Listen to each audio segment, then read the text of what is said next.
Hello, Bible readers. The superscription to Psalm 52 would have you read 1 Samuel chapters 21 and 22 in tandem with it to give you the kind of context where it makes the most sense. It's a story you might not have right at the tip of your scriptural memory. So if you'd like to, you can pause me now, read 1 Samuel 21 and 22, come back. In the 1 Samuel story, whether you read it or not just now, David flees from Saul, the unforgiving king that comes right before David. David's running for his life, and Ahimelech, there's a name, right? Ahimelech helps David out. Doeg, and maybe his character is why nobody names their child Doeg. Doeg tells Saul, the scary king, where David is, and also informs on those who have helped David along the way. This results in the execution of many priests at Nob.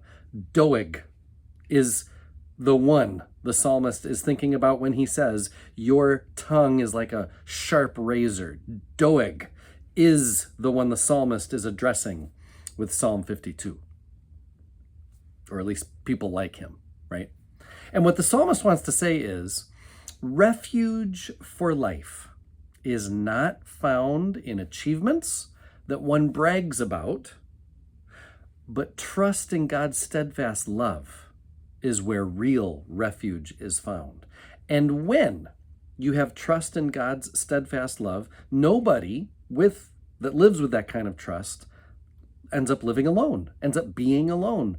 Trusting in God's steadfast love gathers you with other trusters, other believers into community, into a faith community. Put your trust in yourself, you'll be stuck all by yourself. Put your trust in God, you'll end up being with the people of God. C.S. Lewis, the 20th century author and theologian, shared an idea like this, that you become what you are. So his example is like, if all you do is grumble all day, you become a grumble, right? You trust in God all day, you become a part of the trusters in God community. Where you put your treasure, your heart follows. It's the same kind of idea. It's like Jesus knew what he was talking about. Well, if you put your trust all in yourself, you will be left to yourself. Wish granted, right? And that's what the psalmist is getting at. You love evil more than good? Okay. Enjoy some evil, right? Then you'll be uprooted from the good. That's the metaphor the psalmist uses. You love evil more than good? You'll be uprooted from the good.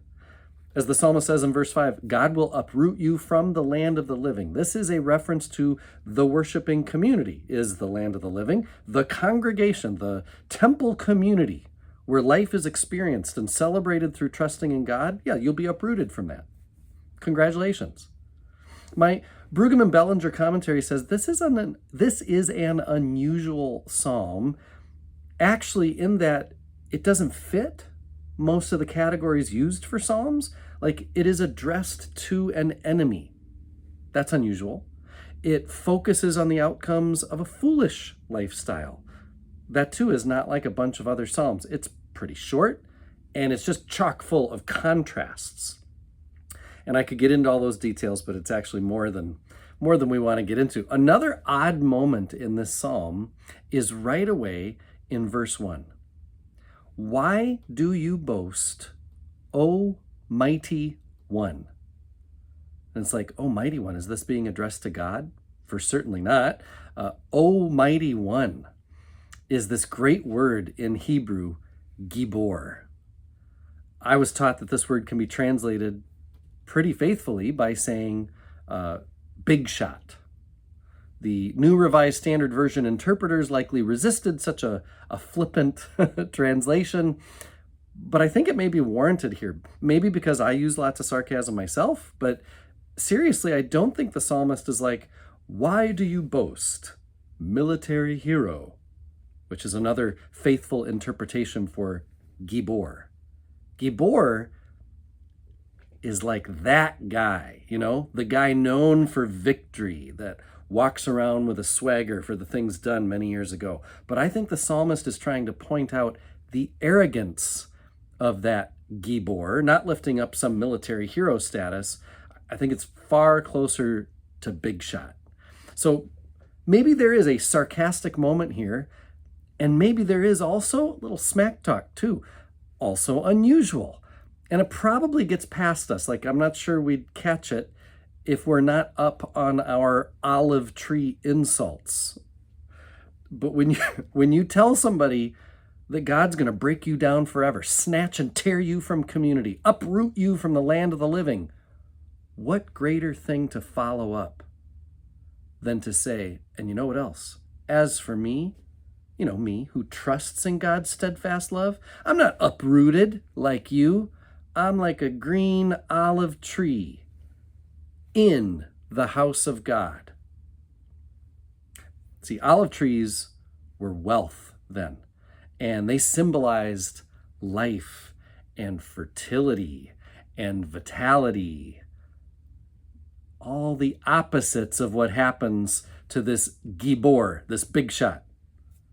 I love imagining this psalm spoken to someone in particular, whether it's Doeg in ancient Israel, or can you think of anyone in our time that would deserve such a psalm? I am one with my God. My God is with us, all of us, at all times and in all places.